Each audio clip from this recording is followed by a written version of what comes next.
પછી ત્યાંથી જતા રહ્યા પાછું વળીને આવું બધું શું નહીં, આપણે કહું પાટણમાં જે પ્રકારની પ્રવૃત્તિઓ, જે પ્રકારની સામાજિક પ્રવૃત્તિઓ ઉદ્ભવી રહી છે, તો પોલીસ દ્વારા કડકમાં કડક હાથે કાર્યવાહી તો કરવામાં આવે છે. ગુજરાતના નાયબ મુખ્યમંત્રી જ્યારે કહેતા હોય કે કોઈ પણ સમર મંદિરને છોડવામાં નહીં આવે, એનો દાખલો આપણે અહીંયા પણ જોયો છે ને ગુજરાતમાં પણ જોયો.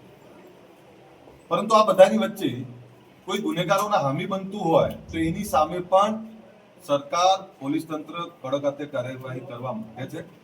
એક એવા સામાજિક તત્વો જેને સામાન્ય લોકોને ખૂબ રંજાડ્યા, એ આ પક્ષે હતા, પેલા પક્ષે હતા, એના કરતા ગુનેગારની કોઈ જાતિ નથી હોતી અને એવા ગુનેગારોને કડકમાં કડક હાથે કાર્યવાહી કરવાનું રાજ્ય સરકાર અને પોલીસ તંત્ર દ્વારા કરવામાં આવે.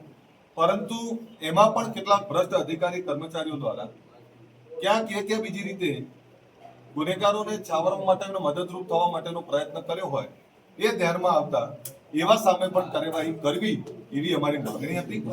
અને એ માંગણી એ પાટણના હિતમાં ગ્રાહ્ય રાખવામાં આવે છે. અમે હજુ સ્પષ્ટપણે એવું માનીએ છીએ અને પાટણના એસપી સાહેબ અને વહીવટી તંત્ર, પોલીસ તંત્રને અપીલ કરીએ કે કોઈ પણ સમાજનો કોઈ પણ વ્યક્તિ અસામાજિક ગુંડો સામાન્ય લોકોને ડરાવવાનો, ખંડણી કરવાનો પ્રયત્ન કરતો હોય, સામાન્ય લોકોને હેરાન કરવાનો પ્રયત્ન કરતો હોય તો એવા તમામ લોકો સામે કાર્યવાહી કરો.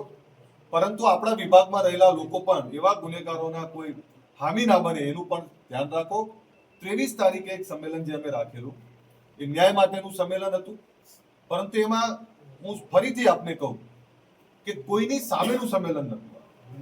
ગુનેગારને સજા 100% થવી જોઈએ, પણ એમાં કોઈ નિર્દોષ દંડાતો હતો, એ નિર્દોષ માટેની વાત છે. અને એવા નિર્દોષો માટે રાજ્ય સરકારે સંવેદના બતાવી છે. રાજ્ય સરકારમાં, પોલીસ તંત્રમાં ગુનેગારો માટે કોઈ જ સંવેદના નથી, પરંતુ સાચા અને સજ્જન લોકો માટે સંવેદના છે અને એમના માટે એક સંમેલન બોલાવ્યું. પર રાજ્ય સરકારે, માન્ય પોલીસ વડાએ જેના હામી બનીને ફરતા હતા એવા લોકો સામે કાર્યવાહી કરી છે. આભાર માનીએ છીએ.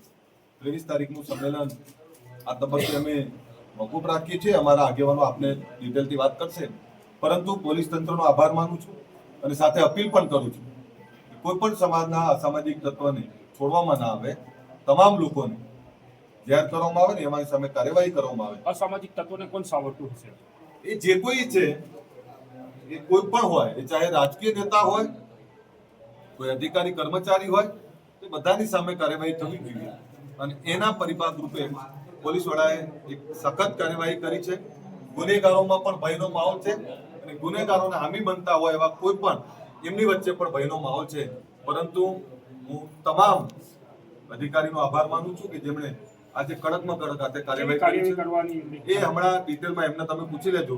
અમારા આગેવાન જેમણે સંમેલનની જાહેરાત કરી હતી એવા વિનયસિંહ, મારા નવગણજી, મંગાજી, અમારા અબુસિંહ, અમારા જીવાજી, તમામ આગેવાનો અહીં હાજર છે.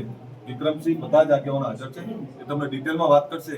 મારું કામ હતું રાજ્ય સરકાર, સમાજ બધાની સાથે રાખી સામાન્ય લોકોને કેવી રીતે મદદરૂપ થવું. ફરીથી પાટણના નગરજનોને કહું છું, પાટણના જિલ્લાના તમામ લોકોને કહું છું, કોઈ પણ અસામાજિક તત્વો ઊંચો થતો હોય તો આગેવાનો, પોલીસ, અમને બધાને જાણ કરો. કોઈને બક્ષવામાં નહીં આવે. જલિયારા કેસમાં કેટલા નિર્દોષો હતા? એ અમારા વિનયસિંહ, તમે ઉભા થો. શું બતાવ્યું?